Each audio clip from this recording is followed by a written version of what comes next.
آج اس کا پہلا دن تھا، بلکہ یوں کہنا چاہیے آج اس کی پہلی رات تھی۔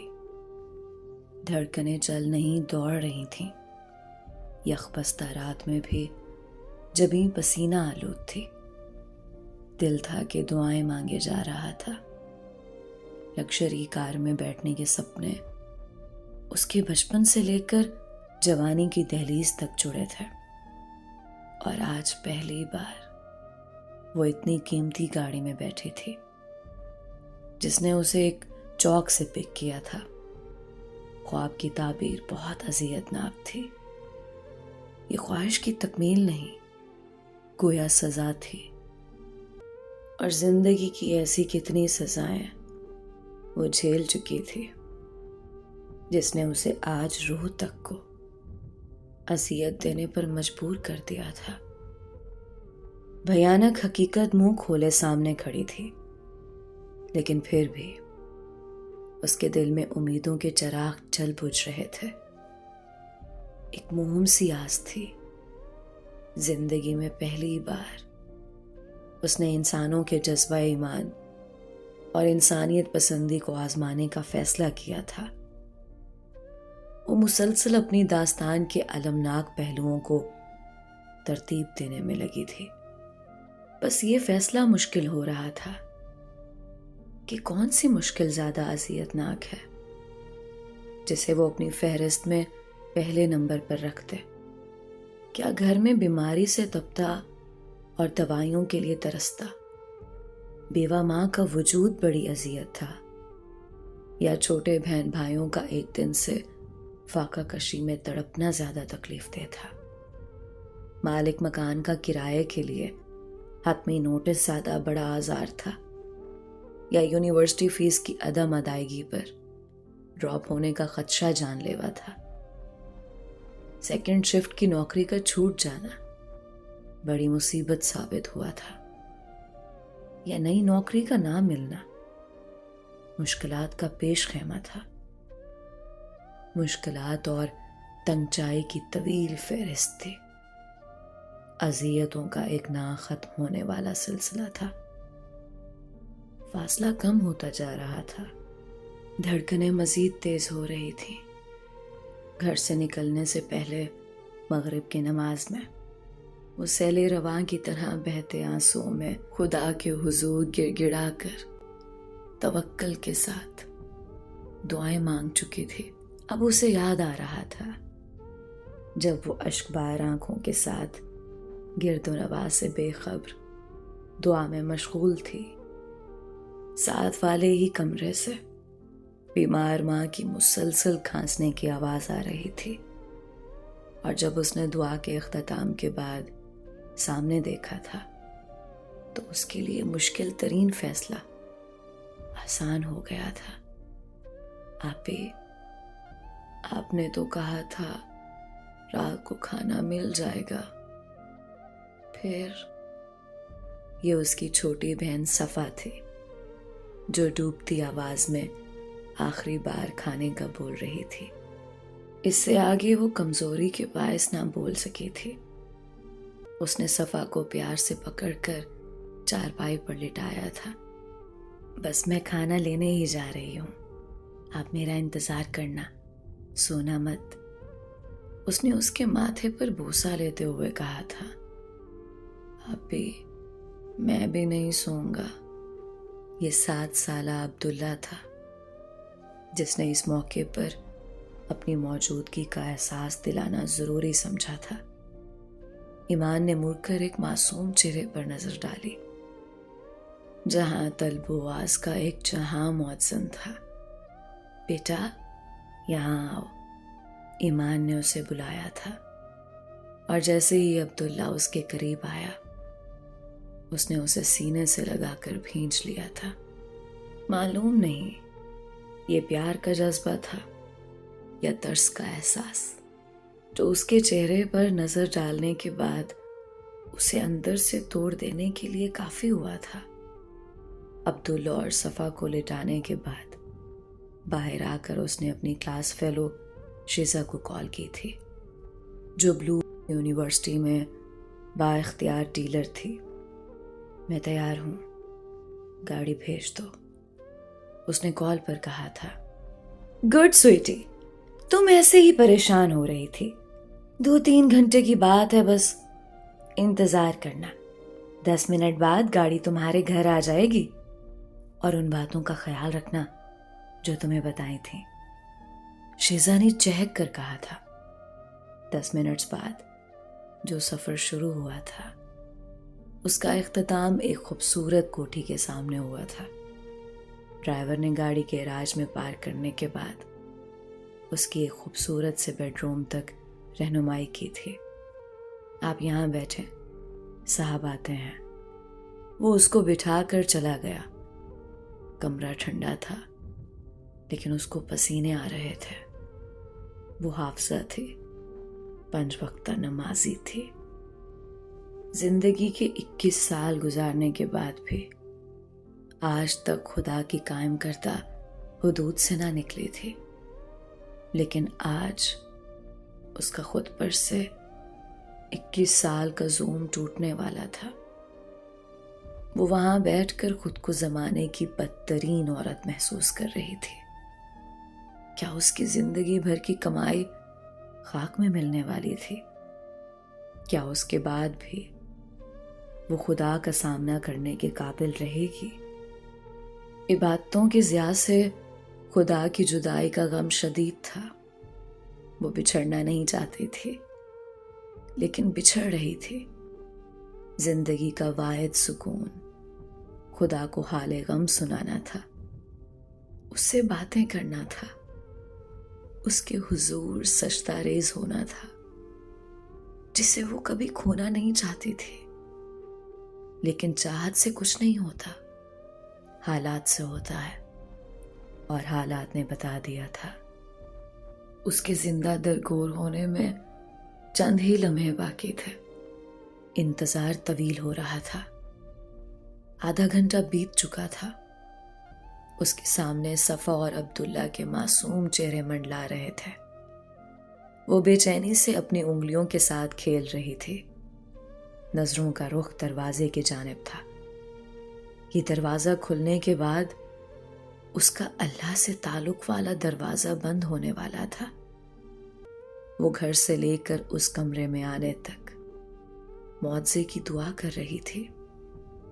وہ دعا کر رہی تھی اس دروازے کے پیچھے سے برآمد ہونے والا آدمی نہیں انسان ہو، نہیں، انسان نہیں فرشتہ ہو۔ اچانک ڈور لاک میں حرکت ہوئی۔ وہ آ گیا تھا۔ ایمان کی دھڑکن میں اضافہ ہو گیا تھا۔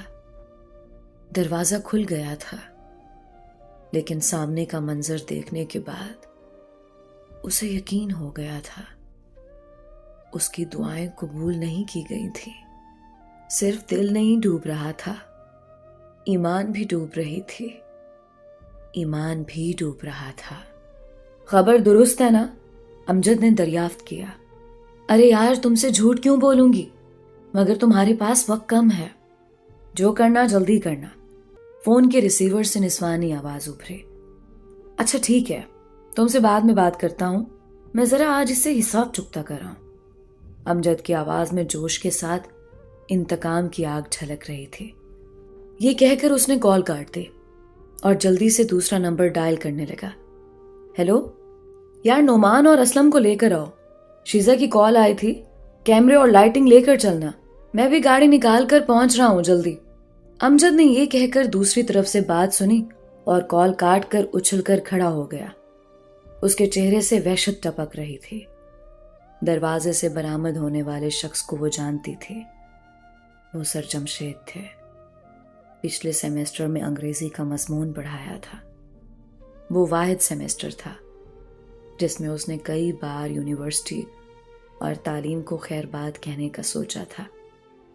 وہ کون سا طریقہ ہوگا جس کے ذریعے سر جمشید نے اسے پھانسنے اور ہراساں کرنے کی کوشش نہیں کی تھی؟ اس کا حسین ہونا اس کے لیے مشکلات کا باعث بن گیا تھا۔ پھر حسن سے زیادہ اس کی شخصیت کا وقار اور سنجیدہ پن ایسی خصوصیات تھیں جو ایمان میں قدرتی کشش کا سبب بنتی تھیں، لیکن وہ اپنی حدود کا بے حد خیال رکھتی تھی، اور اس کے کلاس کے لڑکے بھی اتنی جرأت نہیں کر پاتے تھے کہ اسے کبھی کوئی غلط بات بھی کر سکیں۔ غلط باتوں کا آغاز وہاں سے ہوا تھا جہاں سے وہ تصور بھی نہیں کر سکتی تھی۔ سر جمشید 35 سے 40 سال عمر کے شادی شدہ شخص تھے۔ وہ ان کو جتنا اگنور کرنے کی کوشش کرتی رہی، وہ اس کے پیچھے اتنی شدت سے پڑنے لگے تھے۔ پھر انہوں نے وہ کام کیا کہ ایمان کو مجبوراً ان کے آفس میں جانا پڑنے لگا۔ وہ تمام سیمسٹرز میں ٹاپ کرتی آئی تھی۔ اسی کو بنیاد بنا کر اسے زبردستی GR بنا دیا گیا۔ پھر اس چیز کو آڑ بنا کر ایمان کو پابند کر دیا گیا تھا کہ وہ سب کی اسائنمنٹس لے کر آفس میں جمع کروایا کرے گی۔ ہر بار آفس میں جانے کے بعد اسے جس اذیت سے گزرنا پڑتا تھا وہ ایمان ہی جانتی تھی، اور فائنل امتحانات سے پہلے تو انہوں نے حد ہی کر دی تھی۔ اسے آفس بلا کر باقاعدہ طور پر پرپوز کر دیا، ساتھ میں کئی سبز باغ دکھانے کی کوشش بھی کی کہ وہ اسے دوسری بیوی کے طور پر بہت خوشحال رکھیں گے، وغیرہ وغیرہ۔ وہ دن تھا جب اس نے بلا لحاظ انہیں کھری کھری سنائی تھی اور اسائنمنٹ ٹیبل پر پھینک کر چلی آئی تھی۔ آج وہ 4 ماہ کی انتہائی مزاحمت کے باوجود ان کے سامنے تھی، لاچار، بے بس اور خوف زدہ۔ سر آپ کیسے؟ شیزا نے تو کہا تھا کسی کو کانوں کان خبر نہ ہوگی، مگر آپ یہاں؟ ایمان نے اٹک اٹک کر بولنا شروع کیا۔ سر جمشید نے دروازہ بند کیا، دھیمی چال چلتے قریب آئے، سکون سے ہاتھ باندھ کر بالکل اس کے سامنے کھڑے ہو گئے اور فاتحانہ مسکراہٹ کے ساتھ اس کو دیکھنے لگے۔ تم خوفزدہ ہو کر اور بھی خوبصورت لگ رہی ہو۔ آواز میں بلا کا اطمینان تھا۔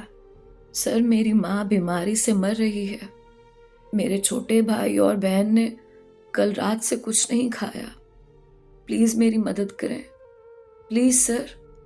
ایمان نے رکت آمیز لہجے میں جلدی جلدی بولنا شروع کیا۔ سارے راستے وہ جس انداز میں زندگی کی کہانی کا اسکرپٹ سوچتی رہی تھی وہ سب بکھر چکا تھا۔ عزت لوٹنے کے مقام سے باعزت نکلنے کا خواب چکنا چور ہو چکا تھا۔ ایک اور بنت ہوا لٹنے کے لیے تیار تھی، ایک اور ابن آدم فتح کا جشن منانے والا تھا۔ وہ چل کر سامنے بیڈ پر بیٹھ چکا تھا اور سگریٹ سلگانے لگا۔ اچھا، یہ تو بری خبر ہے، چلو گھبراؤ مت، آج تمہاری مدد ضرور کریں گے۔ سگریٹ کا لمبا سا کش لے کر دھواں اس کے چہرے پر اڑایا گیا تھا۔ جواب مل گیا تھا۔ ایمان کے چہرے سے آنسوؤں کی لڑیوں نے بہہ کر تھوڑی تک کا سفر طے کیا۔ اس نے آخری بار گلوگیر لہجے میں بولنا شروع کیا۔ سر میں جھوٹ نہیں بول رہی، خدا کی قسم، آپ میرے گھر چل کر دیکھ سکتے ہیں، میں واقعی مجبور ہوں۔